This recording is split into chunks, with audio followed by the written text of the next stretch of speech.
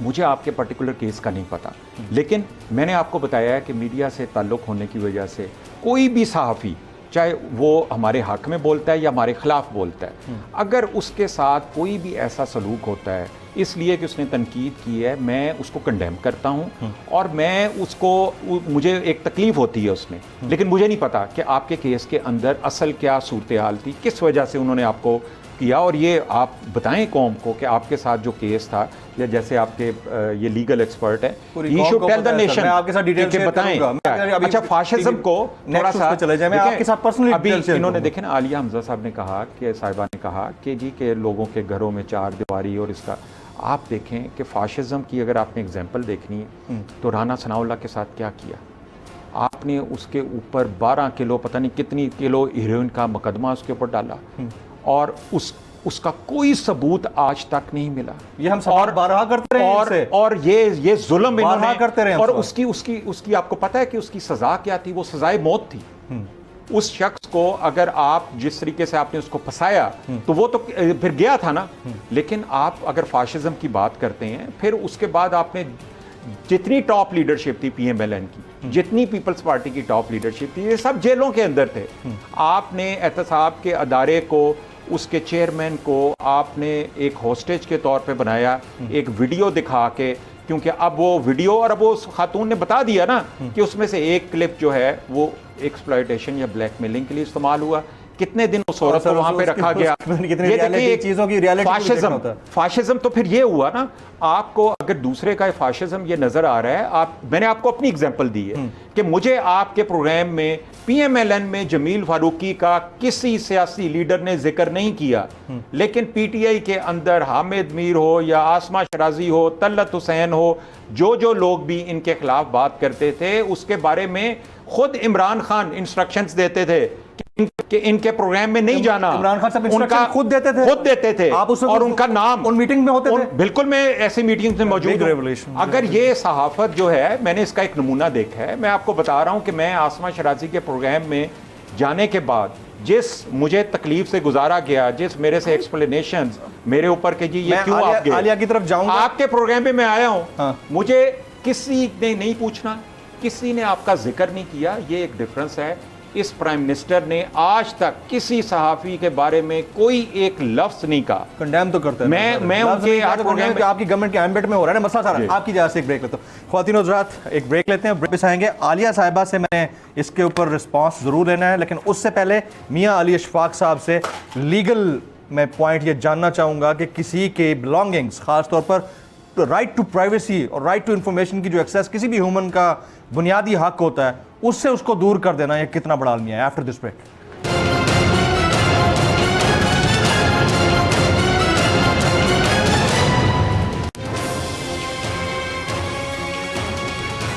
Welcome back. میں اپنے تمام معزز مہمانوں کو ایک بار پھر سے خوش آمدید کہوں گا.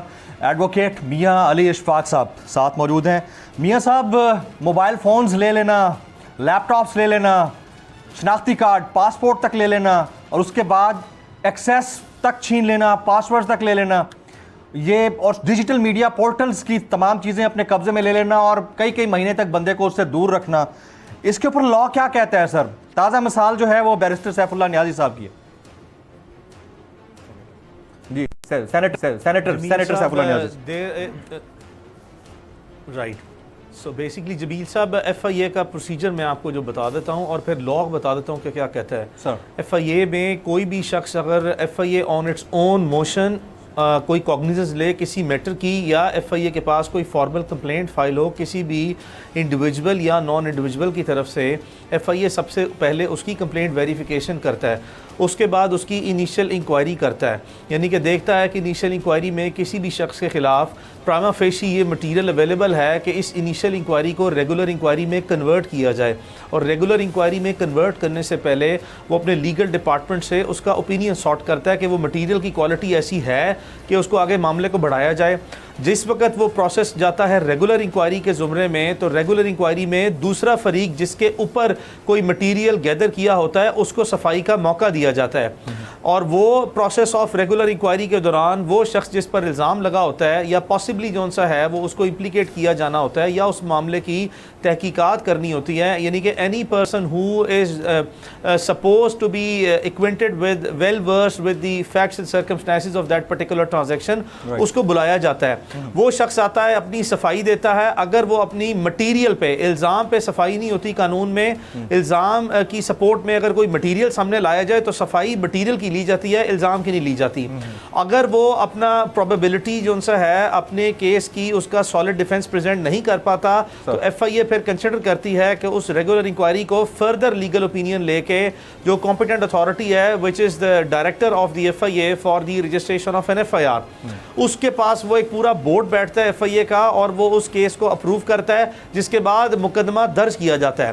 اب اس سارے پروسیس سے پہلے کسی بھی شخص کا آپ موبائل فون یا اس کا لیپ ٹاپ یا کسی بھی طرح کوئی بھی چیز قانون میں کوئی بھی ویلیویبل پراپرٹی, چاہے وہ کیس پراپرٹی سبسیکوینٹ سٹیج پہ کنسیڈر کرنی ہو, آپ قانون میں یہ اختیار نہ رکھتے ہیں کہ آپ اس کو سیز کریں یا کسی پلیس کو سرچ کریں. اگر آپ کے پاس کسی آن گوئنگ انکوائری میں یا انویسٹیگیشن میں اس حد تک سالڈ لیڈ آ گئی ہے کہ کسی شخص نے اس کا جواب دینے سے انکار کر دیا, اور نان کوآپریشن پہ آپ دو کام کر سکتے ہیں. Non cooperation in any inquiry اور investigation itself is an offence, number 1. 2, اور آپ اگر یہ کرنے پر آپ اسٹریٹ اوے اس بندے کے وارنٹ آف اریسٹ بھی ایشو کر سکتے ہیں اونلی ان سچویشن جہاں پہ اس کے خلاف مقدمہ درج ہو گیا ہو. اور تیسرا, اگر آپ اس شخص کو اس کی صفائی نہ دے پائے اور گرفتار کرنے کے بعد آپ کے پاس اتنا سالڈ مٹیریل ہے تو پھر آپ ایڈیشنل ایویڈنس کے طور پر آپ اس کی جو موبائل فون ہے یا لیپ ٹاپ جو کہ اس کے پاس مٹیریل اویلیبل ہونے کی بنیاد پر اس سچویشن سے کروبریٹ کر رہا ہو یا کنیکٹ کر رہا ہو اس سارے مٹیریل کو, اس صورت میں آپ اس سے پہلے والنٹری جو ہے وہ کہہ سکتے ہیں کہ بھئی یہ چیز ہمیں حوالے کرو, اور اس کے انکار پر جو ہے وہ پھر آپ کورٹ آف لا میں جاتے ہیں.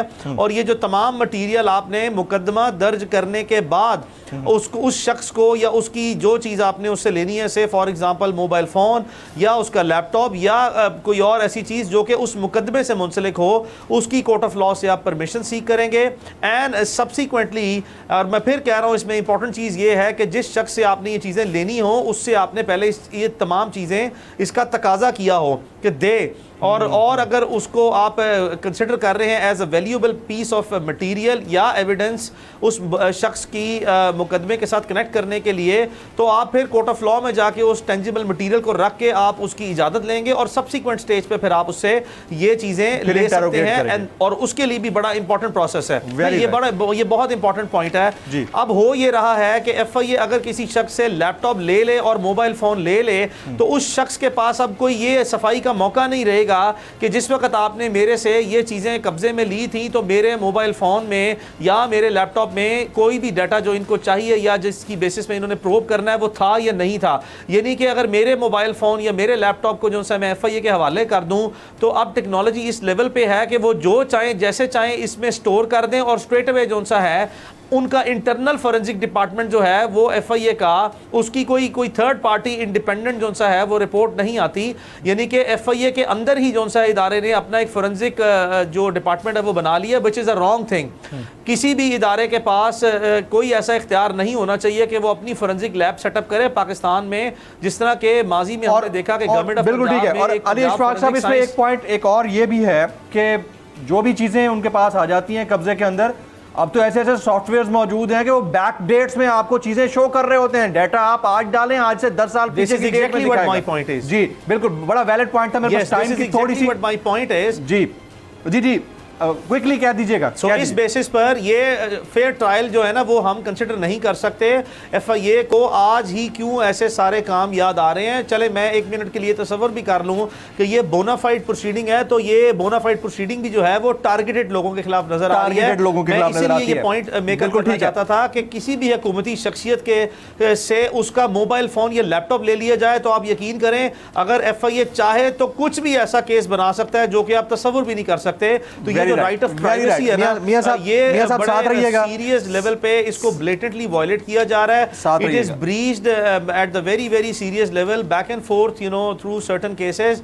اس چیز کو, اس پریکٹس کو ہمیں اس پروسیجر کو ڈسکریج کرنا چاہیے, ڈسکریج کرنا چاہیے. عالیہ حمزہ ملک صاحبہ, سے واضح طور پر یہ تاثر جا رہا ہے. آپ کچھ کہنا چاہ رہی تھی احمد جواد صاحب کے کامنٹس کے اوپر. عالیہ صاحبہ, بونا فائڈلی یہ پروسیڈنگ جو ہے وہ انڈیپینڈنٹ اور امپارشل نظر نہیں آ رہی. Very right. ملک صاحبہ, یور ٹیک پلیز. اچھا, میں اصل میں جو کومنٹ کرنا چاہ رہی تھی, میں اپنے احمد جواد صاحب کی بات پر یہ کرنا چاہ رہی تھی. انہوں نے کہا جی ہمیں حساب دینا چاہیے سیلاب زدگان کے لیے.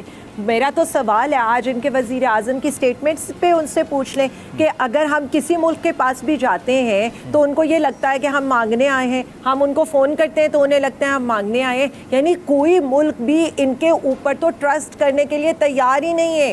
سب سے بڑی بات یہ ہے کہ جس ملک کے اندر ہنسنے پہ پابندی ہو, آپ پہ FIR کٹ جائے, چھینکنے پہ آپ کو IMF سے اجازت لینی ہو, کوئی دوسرا ملک آپ کو منہ نہ لگا رہا ہو, وہاں پر آپ 70 جو لوگوں کی کابینہ ہے نا وہ صرف عمران خان کے اوپر کومنٹ کرنے کے اوپر کھول دیں گے کہ جی یہ جائیں اور جو انہوں نے عمران خان کے بارے میں کارڈ استعمال کرنے, میڈیا پہ جائیں, پریس کانفرنس کریں. میں یہ پوچھنا چاہتی ہوں 2005-06 کے اندر 3.2 ارب ڈالر کی نقصان کا ایسٹیمیٹ تھا, اور جو ہمارے فلڈز آئے تھے وہ ایک دفعہ 5 ارب ڈالر کے اور ایک دفعہ 6 ارب ڈالر کے تھے. اب ہمارے نقصان کا تخمینہ 32 ارب ڈالر کا ہے, اور آپ کو پتہ ہے کہ عالمی جو دنیا ہے اس نے $160 ملین کے صرف فلڈز کیے ہیں. یعنی that is the point only. اس کے علاوہ آج جو کینیڈین ریڈ کراس کی اسٹیٹمنٹ آئی ہے, انہوں نے کہا ہم اس حکومت کو امداد ہی نہیں دینا چاہتے, ہم سیدھا سیلاب متاثرین کو دیں گے. پھر ایک کامیڈین کا اس دن آپ ٹویٹ ان کے بارے میں پڑھ رہے ہوں گے, اس حکومت کو اور زیادہ پیسے دیں تاکہ کل کو یہ اگر ایون فیلڈ میں 4 فلیٹس بنائے تو 4 اور انہی پیسوں سے بنا لیں. یہ میری اسٹیٹمنٹس تو نہیں ہے, انٹرنیشنلی ان کی جو کریڈیبلٹی ہے وہ اس ملک کے آگے آ رہی ہے سیلاب زدگان کے اس حالت کے اندر. اور میں آپ کو ایک چھوٹی سی ایگزامپل دے دیتا ہوں, یہ وہی پروپیگنڈا ہے جو آٹے کے تھیلے کے اوپر انہوں نے پوری ایک سوشل میڈیا کمپین چلائی جو کہ انڈیا کا واقعہ نکلا. جی عالیہ بولیے. یہ ڈاؤٹ کلیئر کیے جا رہے ہیں فورن ڈونرز کے لیے, تو یہ خدمت انجام دے رہے ہیں اس وقت اس ملک کے لیے. ان کو کچھ دینے کے لیے تیار نہیں ہے, جو دے رہے ہیں وہ سیدھا سیلاب زدگان کو دے رہے ہیں. اور اپنے 12 ارب نہیں بتائے. کے حالات یہ اچھا, آپ نے اپنے 12 ارب نہیں بتائے, کوئکلی بتا دیجیے گا. آپ کے 12 ارب ہیں کسی بینک میں آئے ہیں کہ نہیں آئے؟ وہ یہ کہہ رہے ہیں آپ کے 12 ارب کسی اکاؤنٹ میں آیا نہیں ہے. دیکھیں جی میری ایک بات سنیں, چھوڑ دیں ہمیں ان سے. چھوڑ دو ان کو, چھوڑ دو. فورن فنڈنگ کو بھی چھوڑ دو, 12 ارب کو بھی چھوڑ دو. وہ لندن یاترا کیوں کر رہا ہے؟ تو آپ کر رہے ہیں کہ آپ کی حکومت ہے, آپ چیک کریں. میں الزام ہی نہیں لگا رہا, میں یہ کہہ رہا ہوں کہ آپ قوم کو بتائیں تاکہ آپ کے لیے یہ بہتری ہے. کیونکہ آپ کہہ رہے ہیں ٹیلی تھون, آپ کا سوشل میڈیا اٹھائیں اس کو, دیکھیں یہ 12 ارب آیا ہے. خالی ٹی وی کے اوپر وہ فورن فنڈنگ کی طرح ایون فیلڈ کے اپارٹمنٹس نہیں بنانے. چھوڑ دیں عمران خان کو, پتہ ہے کہ ان کو کیوں چھوڑ دیں؟ فورن فنڈنگ کے اوپر بات ہوگی, توشہ خانہ پہ بات ہوگی, ایک خاتون جج کو دھمکی دی اس پہ بات ہوگی, کیوں نہیں ہوگی؟ انکریز کر رہے ہیں, ان سے پوچھے غریبوں کے لیے الیکٹریسٹی سلیب کیوں ختم کیا ہے. لیکن عالیہ آپ نے یہ نہیں بتایا 12 ارب کدھر ہیں. دیکھیں یہ سوال بڑا ویلڈ ہے. وہ یہ کہتے ہیں, دیکھیں میں کسی سے بھی سوال کر سکتا ہوں, وہ یہ کہتے ہیں کہ 2 ٹیلی تھونز ہوئی, 12 ارب آئے, آپ کے پاس کہاں پہ آئے ہیں یہ پیسے؟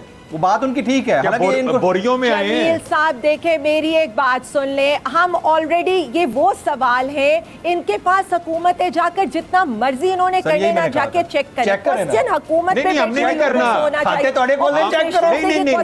ہم تو کہہ رہے ہیں کہ ان کے پاس آئے ہوں گے, صرف آپ اس کی کو بینک سٹیٹمنٹ لے آئیں تاکہ پتہ چلے کہ 2 ٹیلی تھون کے 12 ارب آئے ہیں. یہ تو میں ان کو دعوت دے رہا ہوں. بینک سٹیٹمنٹ آپ نکلوائیں, آپ کے سامنے, آپ دیکھیں جا کے دیکھیں کلیم یہ کر رہے ہیں. Okay sir, we are running short of time. Aliya Hamza Malik صاحبہ لیکن اگلے پروگرام میں لے کے آئیں.